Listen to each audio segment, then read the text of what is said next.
left-hand side of your screen, you may have seen him earlier. Dominic Harvey playing, what surprise, I'm shocked, Amulet Titan. And on the right-hand side of your screen, Connor Laehn playing Is It Murktide. This matchup traditionally, I think, is in favor of Is It Murktide, but we'll maybe the printing of Pick Your Poison can maybe help Dom a little, get a little bit of an edge. Well, and Dom, of course, wins the dice roll, gets to go first. That's huge. Now, Connor, of course, having the turn one Ragavine is going to be able to get out there and try to get some stuff going. I also spot a Force of Negation in that hand over there with Spire Bluff Canal, can make a second land, has no problem with Colors of Mana. I don't know where things are sort of headed with Connor's hand, but it is certainly going to have plenty of options. While Dom is just trying to set up here, no explosive turn one amulet, anything like that, just a turn two Urza Saga trying to set up. And hey, we talked about the one Spelunking in the deck. I was gonna say it. There it is. Oh, the one copy of Spelunking, just Ragavan is that just that little monkey is such a thief over there. I think Connor thought about playing that. Connor thought about playing the Spelunking. I'm assuming it's a preordain. I've just never seen that art before. Yeah, same. Looks that way though. Along with the DRC, the Dragon Rage Channeler. So that is going to be an aggressive looking start here from Connor. Of course, sometimes the Murktide deck they can stumble a little. They just kind of set up their hand, cycle through their deck. But this is looking like a much more aggressive start that's going to put some pressure on Dom, and that is exactly what Connor needs. Because if you give Amulet Titan not even all day, if you give it like till I don't know, maybe like noon, you're in trouble. Yeah, we see a Dryad of the Ilysian Grove here, and that's kind of perfect for Dom. Got the Slam a Threat here on a turn where Connor does not have 2 mana available for a counter spell. And on top of all that, the 2/4 does a very, very good job at blocking Ragavan and Darcy, assuming there's no Delirium for Darcy or potentially an Unholy Heat, of which there are 2 card types in the graveyard. Sorcery Artifact. I believe Connor might have a fetch land in hand to get the third, and I think, is that 2 copies of Dress Down in Connor's hand? I'm not sure on that one. It might be. It's certainly a handful of spells. And the play, Expressive Iteration. Darcy puts a land into the graveyard. That's a third card type into the graveyard. Now the Expressive Iteration. Connor gets to look at 3, and Dom gets to look on.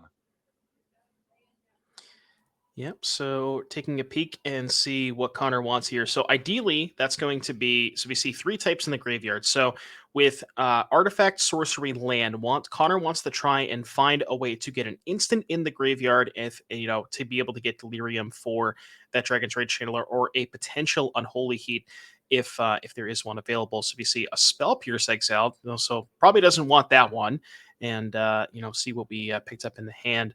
I think it might be 2 copies of Dress Down, which is interesting. I know that, oh no, it's Dress Down and a Force. Okay.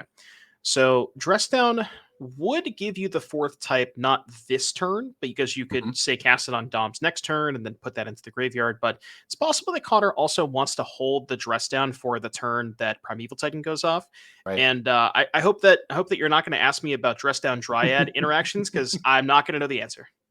I wouldn't dare. I would just throw my hand up in the air, call a judge, and let them sort it out, as every player should do, because that sounds complicated. All right, so this is an interesting spot here. A hand full of cards, and I think I might even spotted another Spell Pierce in hand for Connor. So Dom is just really up against it here. Going to have to try to figure out how to do what the Amulet deck does, which is try to put a Titan into play. But there's just a lot of spells that Connor has the ability to work through here as he tries to come up with the damage and the answer to the Dryad, and to unlock the Darcy, I think, is where we're trying to get here. So we're going to go for that Murktide, which definitely a giant threat on the battlefield, being a 5/5 and still has access to the Force of Negation for next turn. Yeah. But for Connor, it's like a little bit of an awkward situation, because you lose the 3 types that you had for the Darcy before, but the trade-off is getting a 5/5 flyer. So I think Connor would be willing to make that trade. Yeah, this would certainly give him the opportunity to end the game faster, right? That all-important clock, and that is why Dom goes for Summoner's Pact, and Summoner's Pact runs directly into Force of Negation, pitching Spell Pierce for Connor. So that is step 1. Don't lose to the first Summoner's Pact. And now Dom says, all right, I've still got this third counter on Urza Saga on the stack, trying to figure out what to do from this spot because that was sort of okay. This is plan A. If it works, I'll probably just be able to go off and win. It didn't. Now what do we do? So it's a big spot here for Dom. Yeah, and a really, really heads up play. It might be a little small, and maybe Hmm. people in the chat kind of didn't catch it, but if you notice, Dom put the Urza Saga trigger on the stack and responded to the Saga trigger and cast the Summoner's Pact. Yeah. Because if he knows that is aware of the presence of Force Negation in Connor's deck, and if Connor does have Force Negation for the Summoner's Pact, it's going to change what he's doing for the rest of the turn. So very, very heads up play here for Dom, and not surprised. Dom's been playing this deck for I would say maybe like what 10 years at this point. So he Since knows it he came knows his out. way around that amulet. Yeah, this deck, back when it was Amulet Bloom, right? Back in the day, this has gone through many Oh yeah, iterations to the deck you see today. The 30 land, just wild innovation of deck building where there's 30 lands, there's about 12 one ofs, and every one of serves a very important purpose in the 30 land deck. And it's just wild to watch go off. And now it's not just, an interesting deck, it's been a powerful top tier deck in modern for a long time, and the master of that archetype is now in front of you playing with a top 8 of the NRG 10K insight. see a couple of lands here for Dom. So we have a Hanweir Battlements and a Crumbling Vestige enter the battlefield. As we see a land picked up here for Connor. So Connor doesn't really have a lot left going on. Does have that 5/5 Murktide, which is able Yeah. to clock Dom, but past that a couple of lands and I think still that dress down. So the dress down could be good if on the combo turn if Dom decides to go for a Primeval Titan at some point. But yeah, it's really just kind of a race at this point to see whether Dom can find a threat before Connor closes the game with this Murktide. Yeah, and if you're Connor, you're staring at lands, dress down. There's really not a lot of agency available to you at this point in the game, which is interesting because that's not the position Murktide finds itself in very often. A lot of times you have the ability to interact, but just forced to stare at dress down and hope that whatever Dom does, it is something that can be contained by the single card. Yeah, we see Dom lining up some mana here. Gonna go ahead and pop a map end step.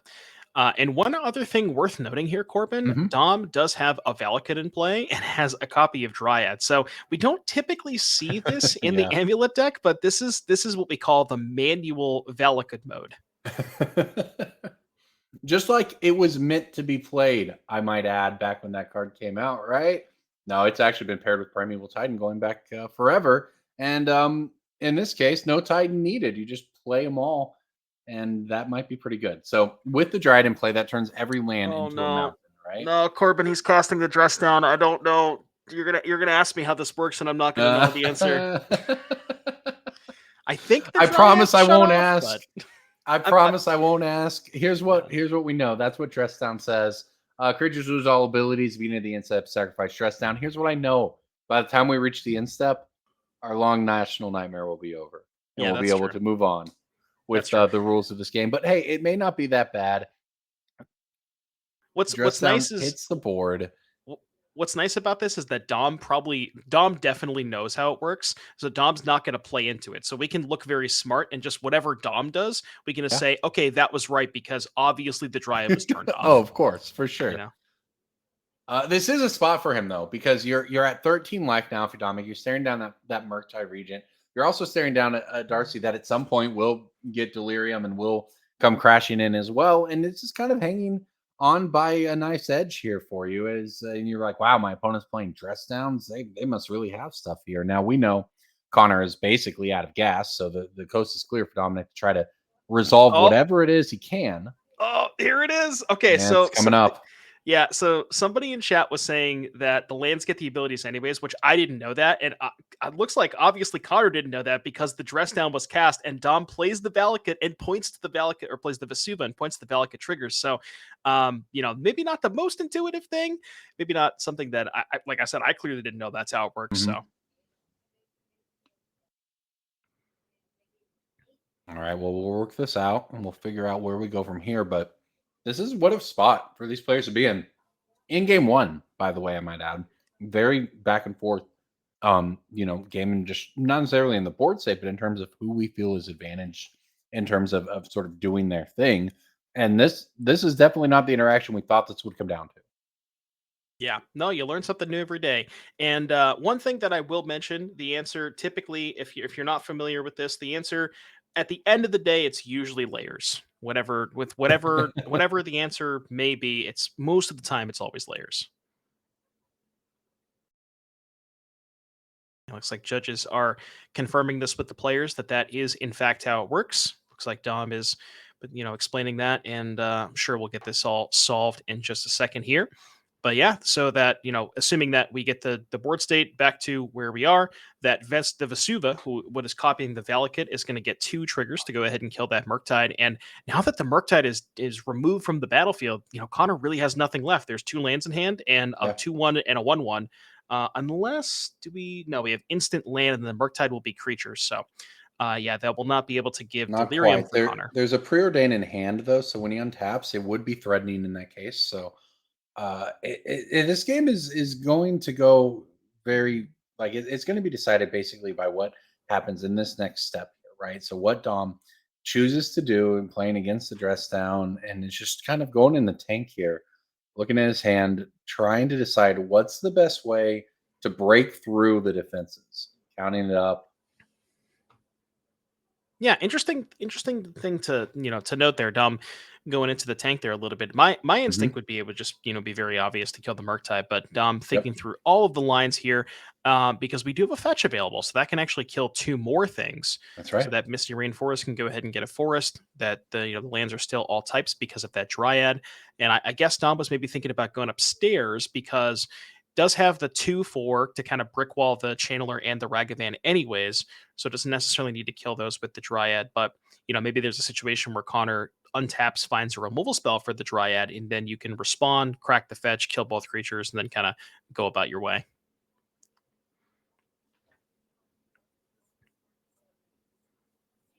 I don't know what plan you call this for the Amulet Titan deck. It involves neither amulets nor titans. Uh, We call this the scape shift plan. but it's working out pretty well here. Turns out we were just scape shift all along, Corbin. Yeah, See, just a Valakut deck. yeah, No, this is very strong. So, all right, if you're Connor here, you're staring this down. You figured out how this works. It did not work out how you wanted it. It always seems to go right. But how do you dig out of this? What are you trying to do here to try to set this up, navigate where you can poke through 13 points of damage? well, step one, you have to remove that Dryad because now that there's 2 Valakuts in the battlefield, if that Dryad stays in play for any longer, you're just going to die. Right at this point, Yeah. Dom can just untap, play bounce land twice. That's 12 damage. Crack the fetch. That's another 6. That's 18. So Dom just has lethal next turn if the Dryad stays in play. So first and foremost, first order of business, Connor has to remove the Dryad. And I love this attack too because you're just sending in the Ragavan. Yeah. Again that your only out is killing the Dryad. So you have to hope that maybe Dom plays around a bolt or something. And then, from Dom's side of things, it's like, do you want to block? Do you want to just take the hit? Are you worried about Ragavan hitting something? Do you want to risk losing the Dryad to bolt? A lot of things to think about.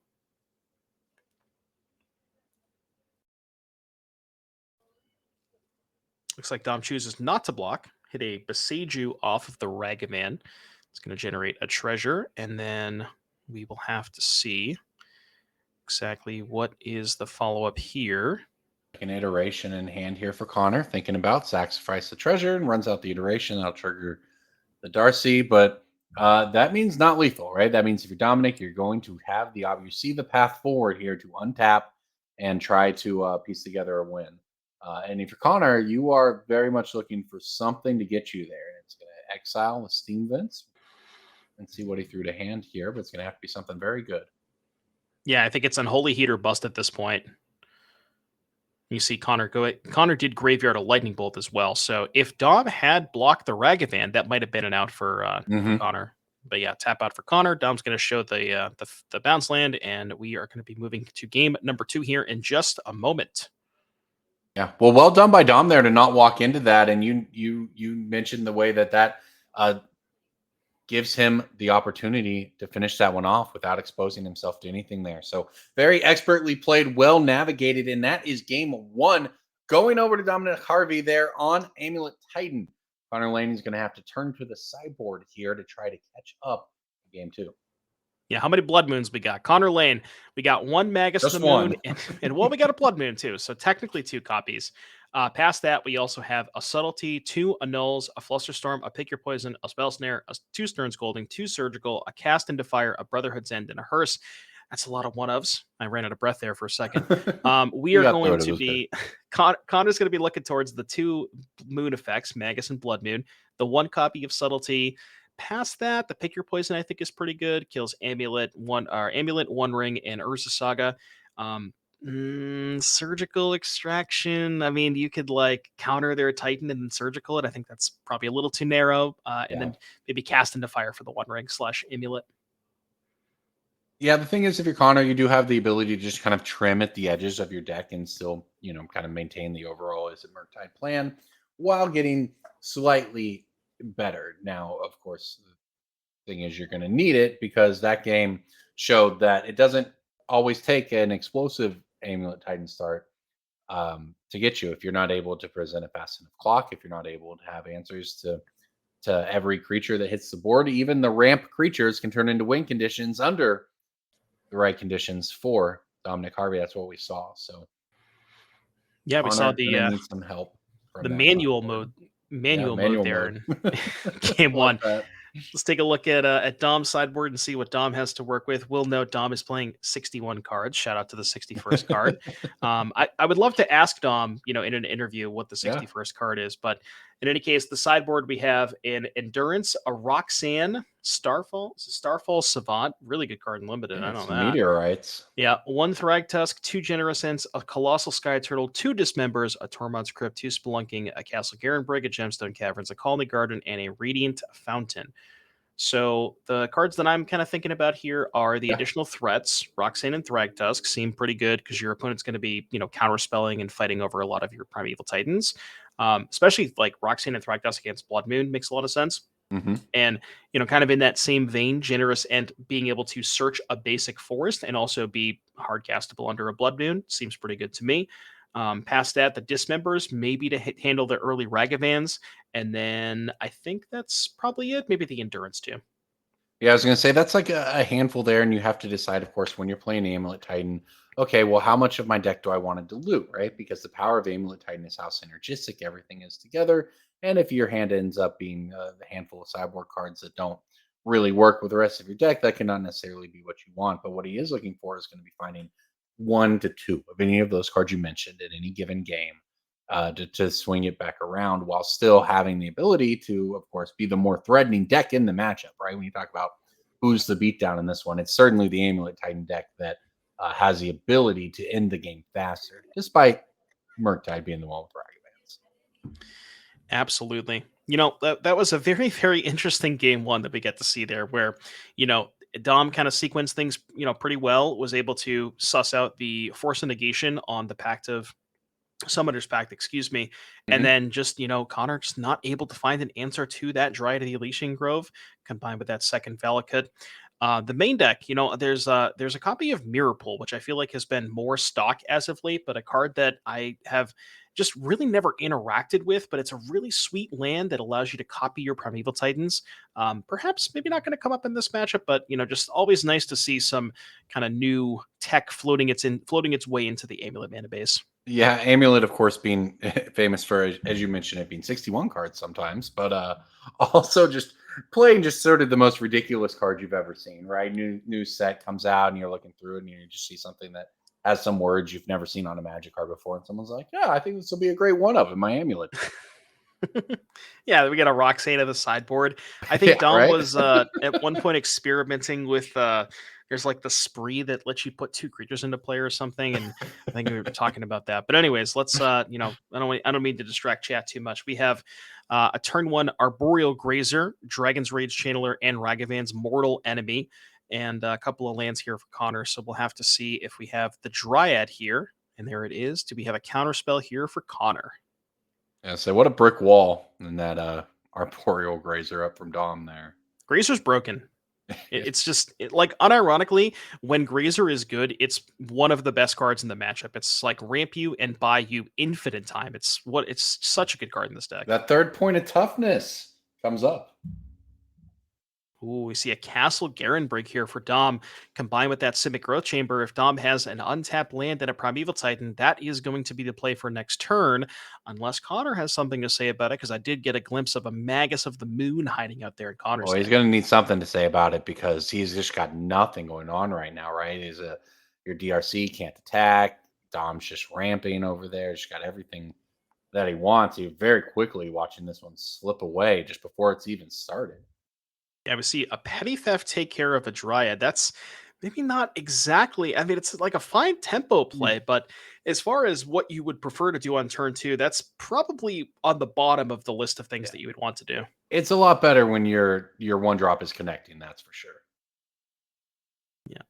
So Connor does have the third land and the Magus rolled up, and I think I also saw a copy of Subtlety. It looks like the hand is Expressive, Subtlety, Magus, and two lands. So not the worst hand here for Connor. Can maybe go fetch for a basic, deploy the Magus, hope that that kind of, maybe can shut off Dom. Oh, I actually just realized something. So kind Mhm. of a weird interaction here, but so I know how this one works. You don't have this one I have encountered in the wild. I won't Magus ask of you about it. You'll know it. Magus Yeah.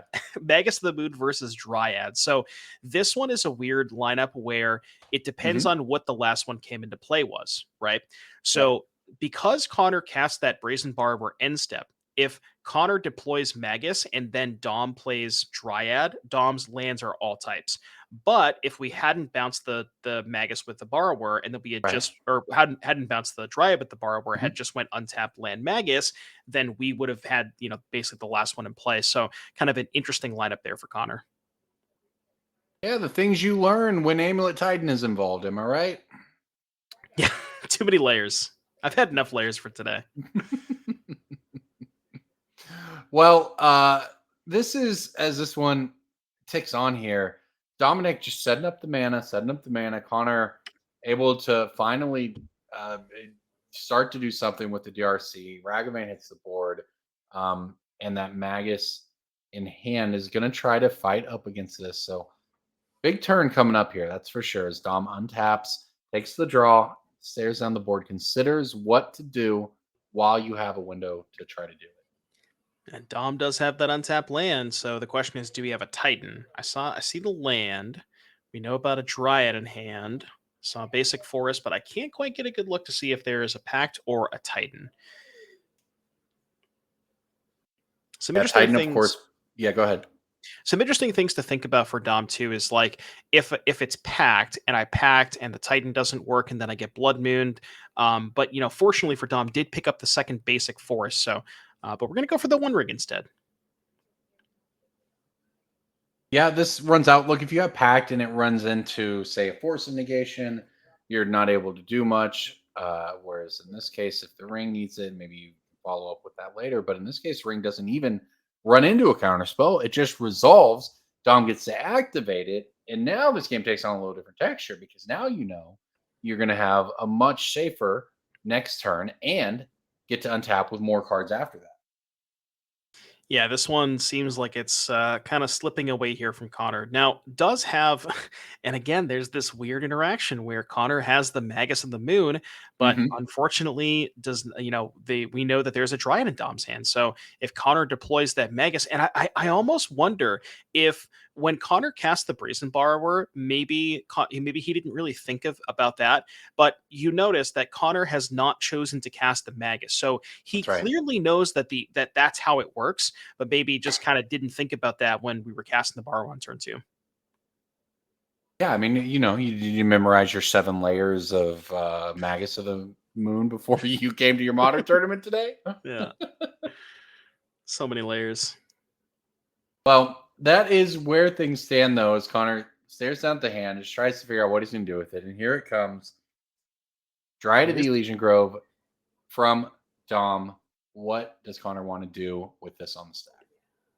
here's the Dryad. So now Connor knows his Magus is a little bit better, but I mean, at this point, Dom has two forests and just, Hmm. a billion cards in hand with an active ring. So how much does Dom even really care about getting mooned? Yeah, well said. He's just trying to figure out how to close this one out. Obviously, if you've activated the one ring 2 times, you're likely to be in a pretty good spot, and that is what we see here. And he's just trying to figure out, okay, well, how do I not lose this game from this spot? It feels like I'm in an overwhelming position, but how do I not lose? And the answer is, well, I'll play the one ring, so I can reset these counters on it and not have to take any damage next turn. Oh, by the way, I have protection from you again. Let's draw some more cards. You know, when the first three aren't enough, let's just keep digging. We gotta Yeah, just there's just keep drawing cards, Corbin. Keep drawing cards. We see a fetch here for Connor. Yeah, does have that subtlety, and I bet Connor really wished that a Primeval Titan hit the stack, but Dom, you kind of assume at this point that Dom is probably aware, or at least thinks that there is a subtlety in Connor's hand, because just choosing to play these one rings, and that Mhm. is a pretty good threat against subtlety. Yeah, look, if Dom's under no pressure at all, and you can just play the one rings and just keep making land drops, and I've already proven that manual mode on Valakut, as you put it, is enough to win a game. Just work my way towards that and make you do something. And that's Connor's thus far has not really been able to break through. So Now, Praise Bar, yeah, go ahead. Unholy Heat going to go ahead and take care of that Dryad. So now I wonder, now that the Dryad is removed and we know that that's no longer there, I wonder if it's Magus time. Step one, attack with the Darcy, activate the ring, draw another card. It said, wow, just a quick pass back and an untap from Dom, actually, it looks like here. So I guess so the reason that Connor is not casting the Magus is because he just feels like he's forced to hold up subtlety. So I guess Right. that kind of does make sense. Yeah, so you don't just lose to a Titan here. But the problem with that is that Dominic maybe doesn't need a Titan, or maybe we'll have more than one Titan at this point, because he's just got access to so many cards via the ring, access to tons of mana by virtue of just making land drops at this point in the game. Look at that hand, just a full grip, trying to figure out how to close it out. I see another ring in there as Another well. ring, yeah, just, Yeah. just run it back. Just keep going. You're gonna have protection every single turn. I'm The just never worst gonna. Sphinx's Revelation loop ever. You may ever play against Sphinx's Rev back in the day, and oh, the first one's not so bad. They like gain 2 life, draw a couple cards, but then they just do it again next turn, and they just do it again the turn after that, and the next thing you know, the game's over. That's kind of what it feels like playing against the ring sometimes, and that's exactly what you want if you're Dominic Harvey. The bar for a 4 mana card in Modern is very high, and the One Ring clears it very well, and it gives this Amulet Titan deck something to do when it doesn't have Primeval Titans. That is very powerful. Corbin, now that you kind of put the thought out there, I'm just saying, Mhm. Amulet Titan makes a lot of mana. It does. Sphinx's Revelation, good with a lot of mana. I don't know, what you want to do with that information, but just Right. a little bit of Azorius Chancery with an amulet. I'm just saying, Yeah. Amulet of Vigor, Urza Saga, allowed to be played in other color combinations, by the way. yeah, true. You see a fetch land here for Connor, going to get a little surveil action. I'm trying to think of what we're looking for at this point. I guess expressive iteration is usually, I mean, it's always the card that you're looking for in the spot with Murktide, but let's see if it's even Eh, enough. He found a bolt. Lightning bolt to the face. Maybe that's where things will be. Attack with the forced attack from the Darcy, and play a land, and probably is it Blood Moon time? Well, is it Magus of the Moon Time? And will it matter? Just gonna pass back. Just committed to the subtlety. Might lose to everything else, but not gonna lose to the first Primeval Titan. Yeah, and I mean, it's getting to the point where Dom is going to have enough mana to just run a Primeval Titan into the subtlety and just cast a second one anyways. Yeah, there's Or, you could even go like Primeval Titan, put it on top, and then draw it with the ring. Like, yeah. just, Dom could basically do whatever he wants at this point. Looks like he might have found one there. Maybe I couldn't catch everything off of the draws here, but certainly moving through it here. The play is the Spelunking makes the appearance. I The love one that of card. Yeah, get on in there. Looks Ragavan. like Ragavan didn't steal it this game. no, it did not. Spelunking, by the way, not just a commander card, a sweet card in Modern, at least in this deck. And there's another one, another land of the 30 hitting play, another one of land there. Is that the Echoing Deeps? What is that? Yeah, Echoing Deeps. So Oh that one wow. can copy a land in the graveyard as it enters the battlefield. I don't know if there was. So what you're telling me is that Spelunking put a land into play and a cave into play, and Dom's going to gain 4 life. Oh yeah. Oh, true. Oh Yep. yeah. Can't forget about the life. Mm. combo. We call that a combo. We do call that a combo. And there's a 1-card combo right there. The Primeval Titan, and it hits the subtlety. Connor's been waiting the whole game for it. Was able to finally resolve it. But now what is the answer? Is a question for Connor. Yeah, I got to tell you, I don't think that subtlety is going to be enough. We got 6 cards in hand here for Dom, 7 actually now. Not against gaining 4 life off Spelunking. True, it's the 4 life. It's the 4 life that did it. Oh, 2 more life off the Grazer, get it in there. Radiant Fountain, just no chance of dying next turn. Map here. Yeah. Mm.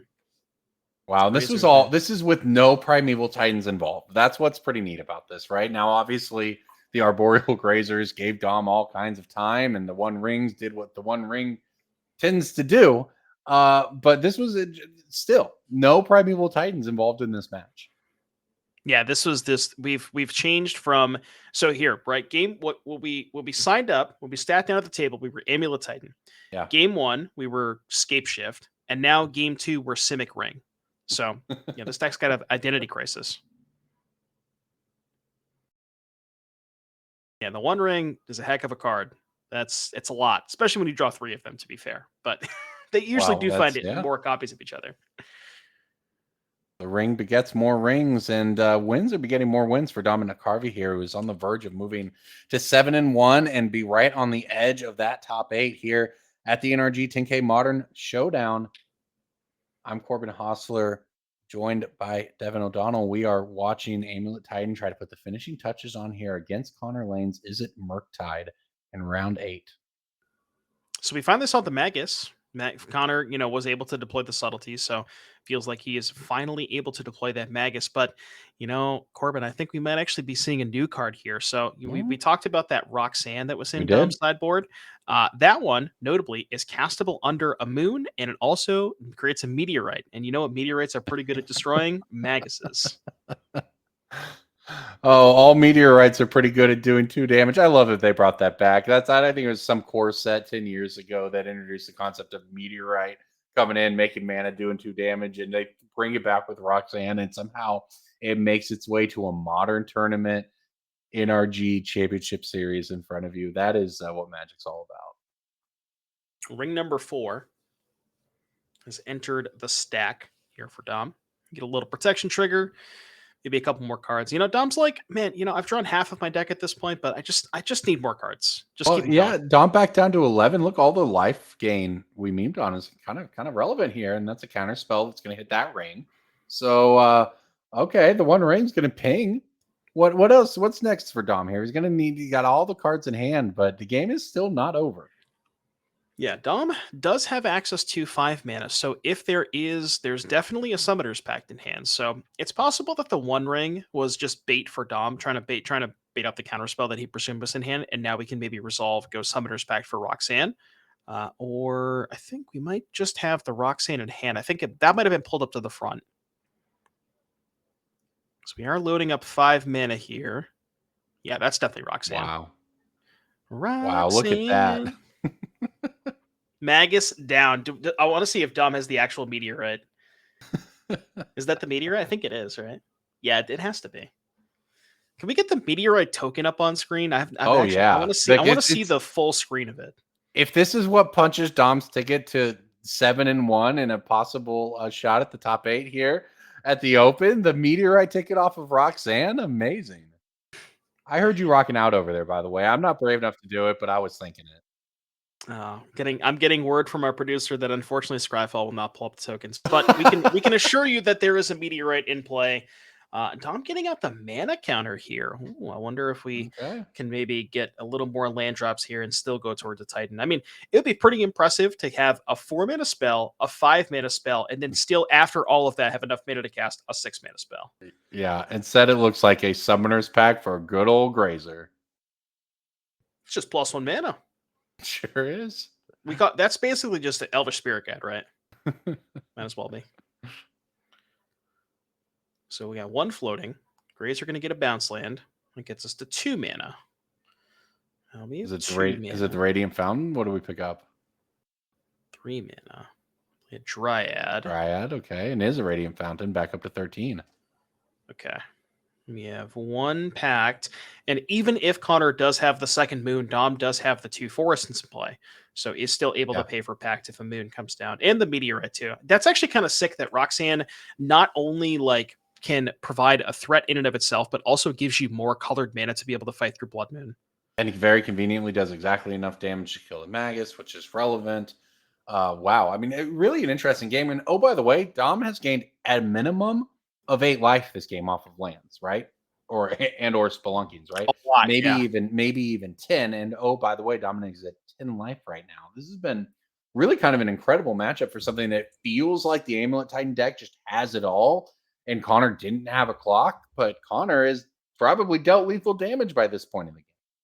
Just, not lethal against Radiant Fountain bouncing over and over.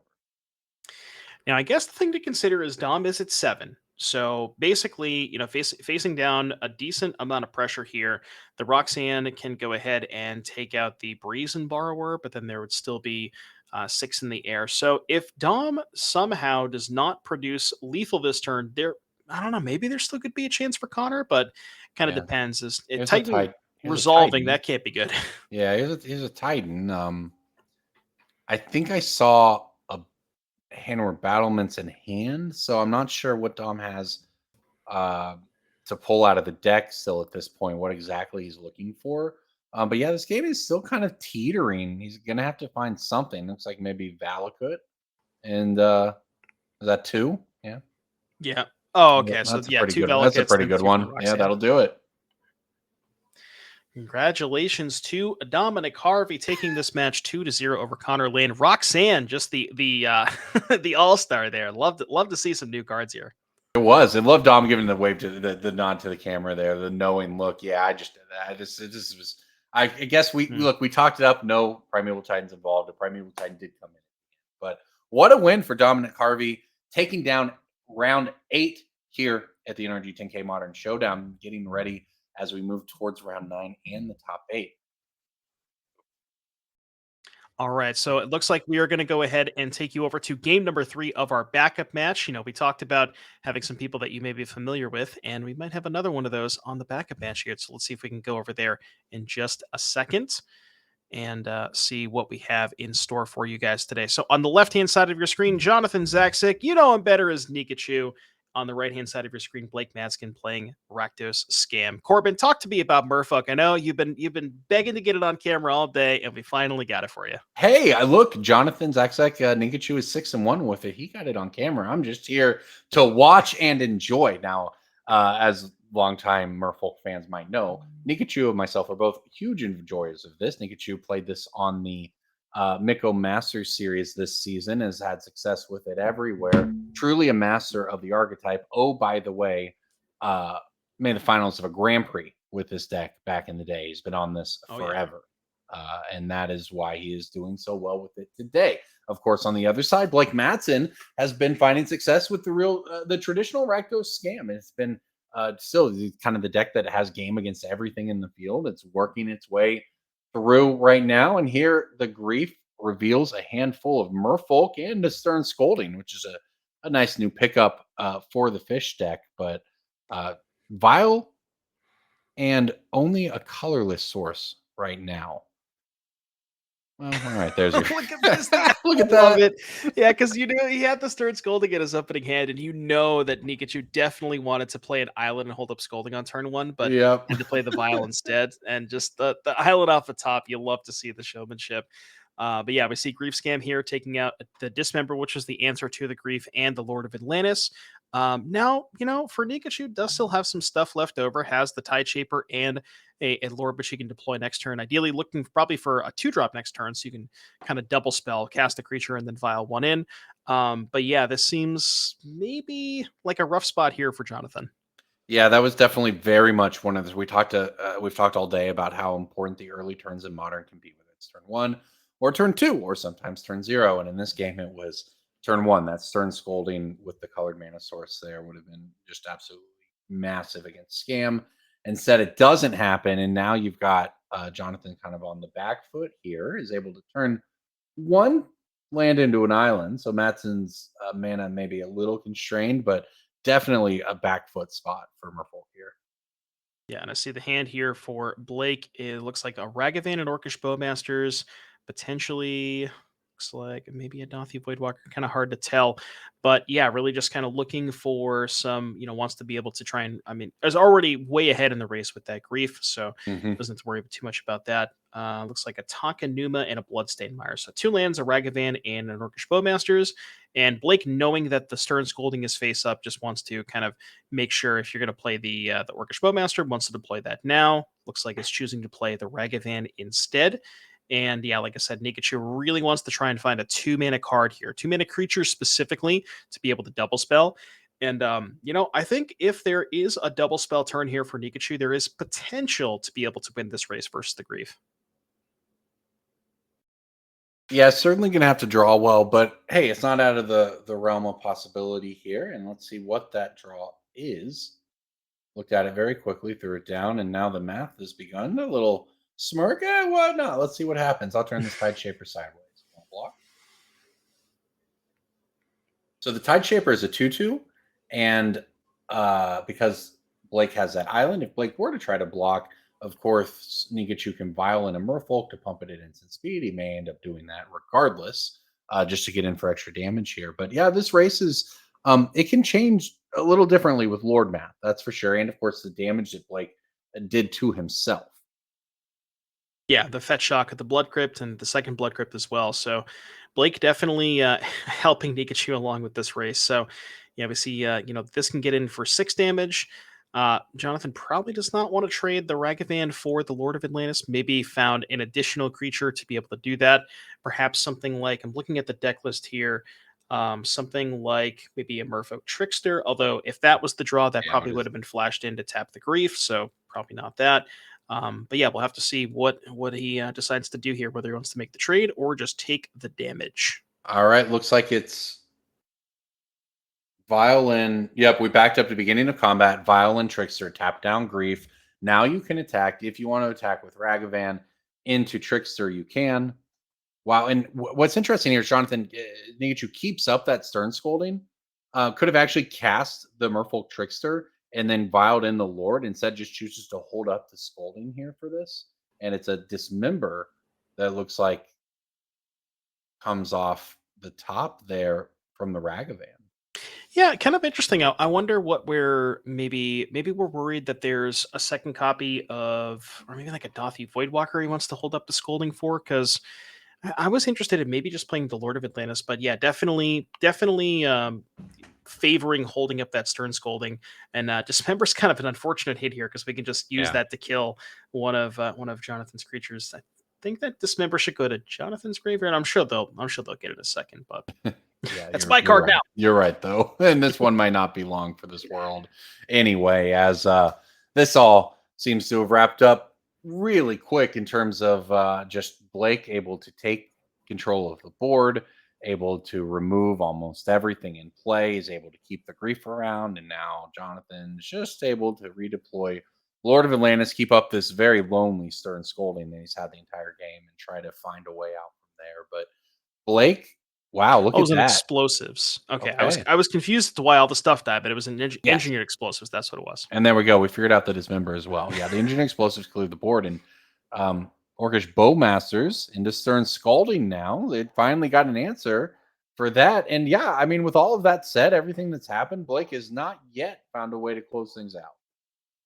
Yeah, and Nikachu with a lone 2/2 here. Looks like we're gonna go ahead and we're not gonna put Blake to 4. That's an Orcish Bowmaster, so that's gonna go ahead and ping the Lord of Atlantis, and then can trade the token for the Lord. That's kind of an unfortunate pickup here for Nik. Well, unfortunate for Nikachu that Blake picked that up because now we get to keep the Orcish Bowmasters, and then that's 5 power in play with Nikachu at 10. That's going to be a 2-turn clock, and definitely going to go ahead and trade here. I wonder what the pickup here for Nikachu. I think it Nikachu was has a trickster in hand. Trickster. Okay. So that it can set up maybe some interesting stuff, especially if Blake were to, deal himself more damage somehow. But all in all, Blake's just got to try to finish this one off, not do any more damage. There's Trickster, tap down the grief at the beginning of combat. Oh, that's probably enough right there. Bone crusher, John, crushing your dreams. That's a That's a heck of a top deck here for Blake. Just the creature, the 4/3 creature, and the removal spell, and Pikachu with 2 lands here. I think,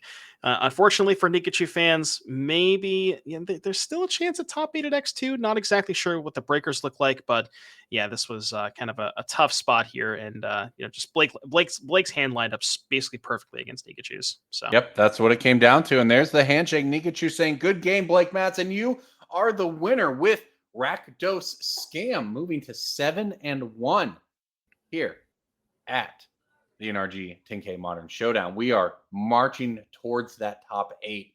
We have one more round before we get there. The top 8 is going to be filled by some players on a very diverse set of the modern decks we've seen today, and there's going to be one more round that gets us there. That was quite a round of magic we just watched, was it not? Absolutely. We had a lot of stuff there from Dom. We got to see the Roxanne in action. We got to see a little bit of scamming, a little bit of Merfolk, just tons and tons of things in action. And like you mentioned, we're only going to have one more round left before we get to that top 8, and we'll have to see how the players shake out. But let's go ahead and take a look and see what the players are playing for in said top 8. So a bunch of points on the line, 30 points for first, 25, 20, 15, and 10, and then so on and so forth. And then first place, gets the nice fat little paycheck, $2,400, along with a trophy and invite to DreamHack, and along with that token, which you token of your own likeness. And then you can see the prize breakdown. So it goes. But yeah, with all of that, like you said, we had an amazing round number 8, and I cannot wait until we get to round number 9. So we will see you there in just a minute. Don't go anywhere.